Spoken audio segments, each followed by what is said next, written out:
Hello, this is Ear Trash, and today I am back. It's been a while, and we are doing a video on this dubstep sound using only Ableton's instruments like operator, saturator, all that good stuff. So this sound is commonly used by Ehide, Spag Heddy, many sort of dubstep acts that are on the go at the moment. I think it was first used in Skrillex first of the year Equinox or something like that, and it's kind of just grown arms and legs since then.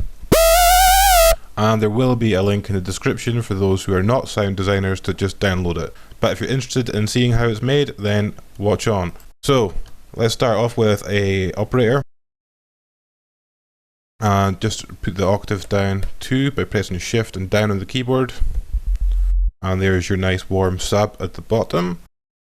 So then I'm going to add another sine wave, the same volume, so just going to type in 12, minus 12. And I'm just going to change the layout to parallel so that they're not getting frequency modulated. That's more like a sort of real bass, but we're wanting to go for a synthesized one. And then we're going to change the chorus to 16 so that it's going to play a much higher note on the second one. And that is pretty much the fundamental of the bass, and you wouldn't think that that's a very strong sound, but it will be very soon. So the first thing we need to do is add a bit of punch to the start, and we use the pitch envelope for that. It's basically the inverse of what a kick's doing. A kick would normally do something like this.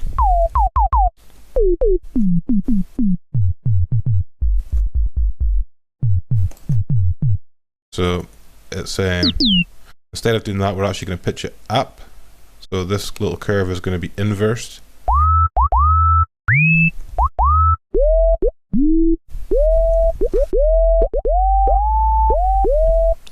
And I'm just going to take the volume down a little bit because we can see it's starting to clip. And we want to leave a lot of headroom for the effects that are going to follow. So at this stage I'm going to actually put on glide and change the voices to 1 so that it can glide between notes. Magic. And then we are going to add in a saturator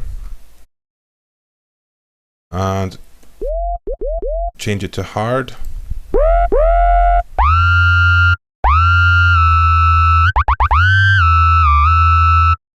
And I'm just going to put soft clip on just so we can push this drive without it clipping.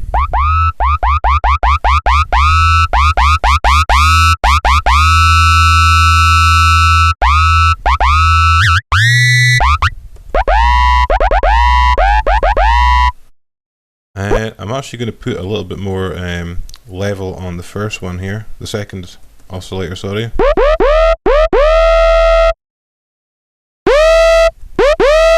Just to bring out those high frequencies a bit more.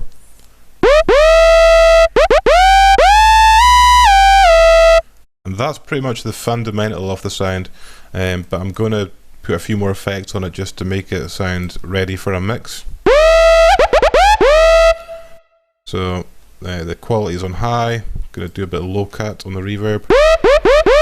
Take the decay down to about 400. Dry wet down. Reflect up. And diffuse up.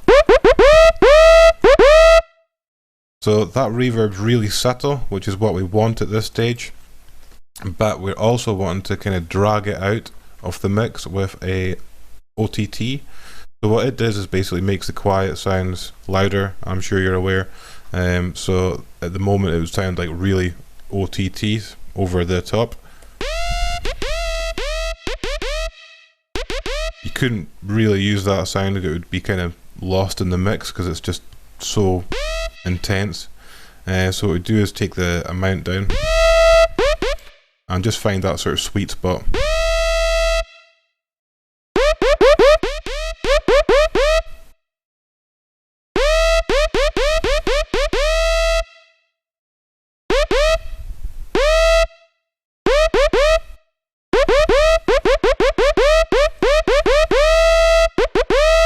And I'm just going to put a limiter on the end here so that while we can really sort of play with the harmonics and distortion and all that, we're not going to push it past 0 dB.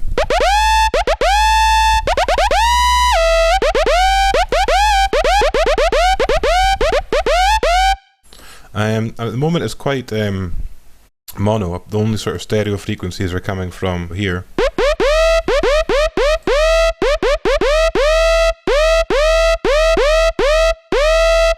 But I think I might actually add in a bit of early on stereo treating by putting the spread up.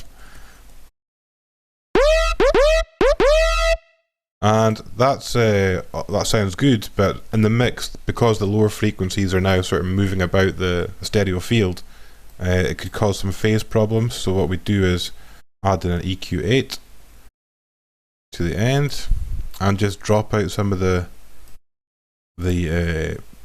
side frequencies, or the stereo frequencies as they effectively are.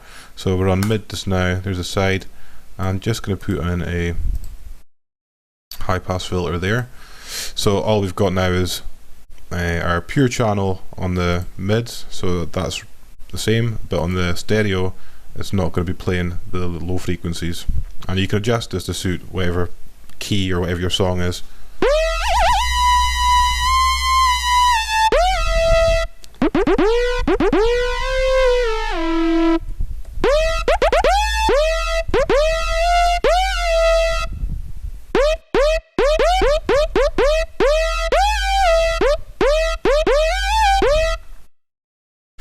You can also play around with the initial attack, sustain, release and all that, just to make it sound a bit sort of sharper or a bit more droney.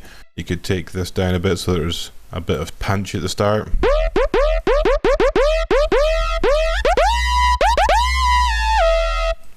Or you could have it sort of sweeping in.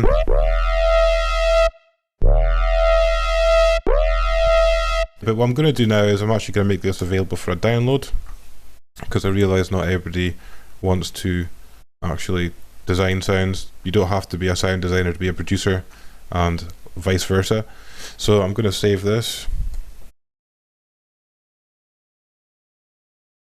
And while I'm at it, I've actually got this in a rack. I'm going to put some tremolo on to a macro. So get the macros up here. Turn this off. And yeah, just going to macro that to 1, change it to sync 16. Whoa, too much. So map and make the maximum 25 works quite well, I believe.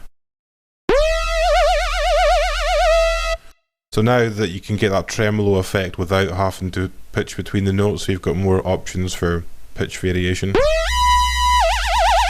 So you can do it with the notes, or you can automate this. And while we're at it, we might macro some other stuff, maybe like the fatness. So we could map this dry wet to macro 2. And we will map the macro for the OTT amount to that as well, and then we'll just program this so that it does pretty much what we want it to do. So here's our macro 2. So we want it so that the saturator is never going to 0. We want it to be sort of middle. So let's make it 50%.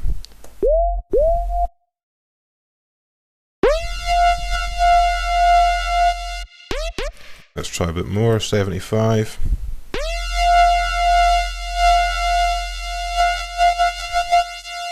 And we never want the OTT to be at maximum, so we're going to change that to 75% and make the minimum 33%.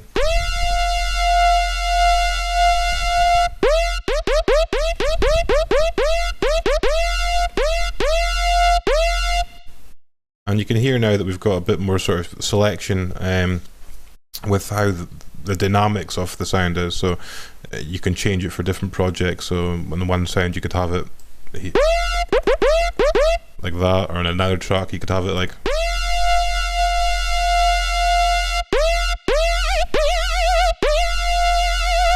So that's pretty much it. I'm going to save this now and make it available for a download in the description.